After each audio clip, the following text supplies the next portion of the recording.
আসসালামু আলাইকুম সবাইকে। কেমন আছেন সবাই? বেশ অনেকদিন হলো আপনাদের সাথে কোনো ভিডিও শেয়ার করা হয় না। তাই ভাবলাম যে আজকে একটু গল্প করি আপনাদের সাথে। আর এটা ছিল ২ দিনের ভিডিও ক্লিপ। সেগুলো এড করে একটা ভিডিও বানাইলাম। আমাদের জীবনে কখন কি হয়ে যায় সত্যি সেটা বলা অসম্ভব। তেমনই আমাদের পরিবারে একজন খুব প্রিয় মানুষকে আমরা হারাইছি একটা দুর্ঘটনার মাধ্যমে।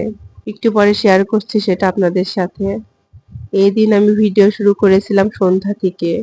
অফিস থেকে এসে আমি কিছু ঘরের টুকিটাকি কাজ সেরে মেয়েকে পড়তে বসাইলাম। আর আপনারা তো জানেনই আমার মেয়ে সব সাবজেক্ট পড়লে অঙ্ক করতে চায় না। এজন্য অঙ্কটাই আমি ফার্স্টে করাই। এরপর মেয়ের পড়া শেষ করলাম। আর আমি বাসায় আসার সময় কিছু নাস্তা আইটেম এনেছিলাম ওর জন্য। ওইগুলো একটু গুছিয়ে রাখতেছিলাম। এর মাঝে একটু চা বিস্কিটও খেয়ে নিছিলাম। যে দুর্ঘটনার কথা বললাম সেটা হচ্ছে আমার দাদি এই ভিডিওটা করার ২ দিন পরে সকালের দিকে রাস্তা পার হয়ে পাশের বাসায় যেতে গিয়ে একটা অটোর সাথে ধাক্কা খেয়ে অ্যাক্সিডেন্ট করে মারা গেছে। আপনারা সবাই আমার দাদির জন্য দোয়া করবেন। আল্লাহ যেন আমার দাদিকে বেহেশতবাসী করে।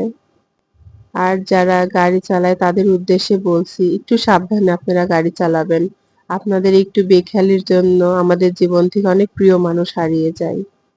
আমরা কখনো দেখিনি যে আমার দাদি অসুস্থ বা কখনো শুনিনি যে তিনি হসপিটালে গেছে এমন কিছু। যদিও তিনি আমাদের সাথে থাকে না, গ্রামের বাড়িতে থাকে। তারপরেও কখনোই শুনিনি। কিন্তু হঠাৎ আজকে একটা অ্যাক্সিডেন্ট এত শক্ত একজন মানুষের জীবন কেড়ে নিল। আমার দাদা অনেকদিন যাবৎ অসুস্থ, কিন্তু একজন সুস্থ মানুষ কিভাবে চোখের পলকে আমাদের ছেড়ে চলে গেল ভাবতেই খুব অবাক লাগছে। এই ঘটনার পরে ২ দিন তো ঠিকমতো ঘুমাতেই পারিনি, শুধু দাদির স্মৃতিগুলোই মনে পড়ছে। যাই হোক, মৃত্যু চরম সত্য। যেভাবেই হোক না কেন আমাদের সবাইকে মৃত্যুর স্বাদ গ্রহণ করতে হবে। তো এবার ভিডিও রিলেটেড কিছু কথা বলি।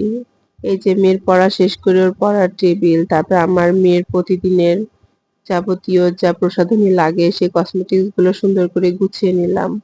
আর আমি যতটুকু মাখি আমার মেয়ে মনে হয় তার থেকে বেশি নষ্ট করে। ছোট মানুষ। ওর আব্বুকে বললেও বলে যে এখন করবে না তো কখন করবে। এইজন্য আর বকাবকিও করি না।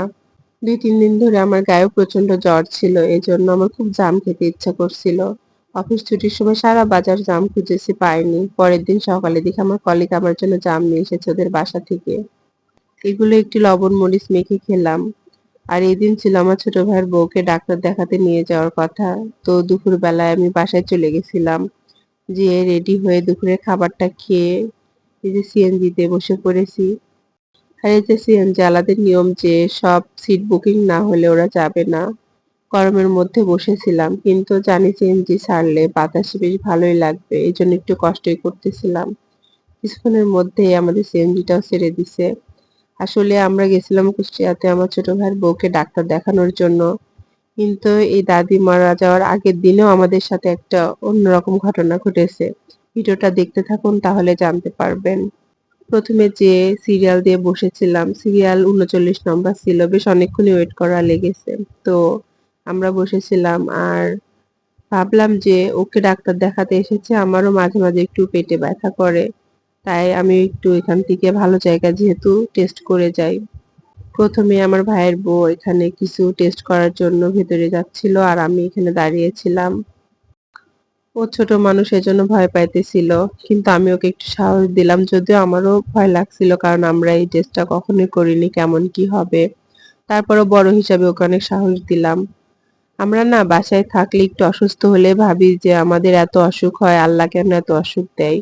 কিন্তু বাহিরে গেলে হসপিটালে গেলে বোঝা যায় যে আমাদের থেকেও অনেক অসুস্থ মানুষ অনেক লড়াই করে বেঁচে আছে। একটু বাঁচার জন্য তারা কতটা লড়াই করছে।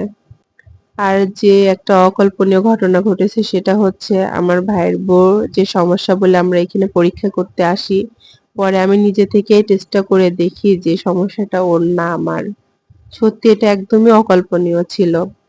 আর এই যে দেখেন আমি ভাউচারটার একটা ছবি দেখাচ্ছি, কারণ আমাদের ভেড়ামারাতে এই সনোটার রেট হচ্ছে ৮০০ টাকা, বাট কুষ্টিয়াতে ১৬০০, ডাবল।